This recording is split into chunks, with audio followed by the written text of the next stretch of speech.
हमारे यहाँ गर्मी से लड़ने का तरीका कई बार रसोई में भी मिलता है।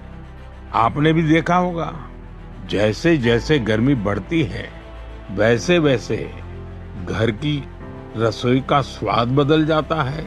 अगर आप उत्तर भारत में जाएंगे तो काफी जगह आपको मिलेगा आम पन्ना, कच्चे आम का स्वाद और गर्मी से राहत भी।